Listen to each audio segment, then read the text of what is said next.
kata-kata indah dari One Piece yang akan membuatmu kembali bersemangat menjalani hidup. Bagiku, hidup untuk hari ini saja sudah sangat bersyukur. Podcast The Ace. Bersikap gelisah tidak akan menyelesaikan apapun. Bro, kau tidak bisa mendapatkan kembali apa yang telah pergi. Jinbei. Tidak ada sesuatu di dunia ini yang terjadi secara kebetulan. Semua terjadi karena suatu alasan. Silver Rayleigh. Setiap orang punya giliran masing-masing. Bersabar dan tunggulah.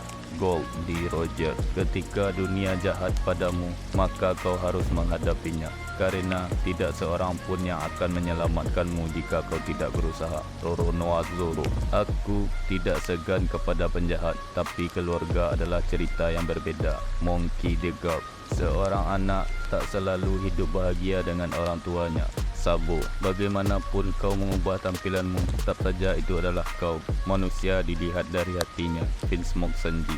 Ketika seorang wanita berbohong, pria sejati akan selalu memaafkannya. Vinsmoke Sanji. Again.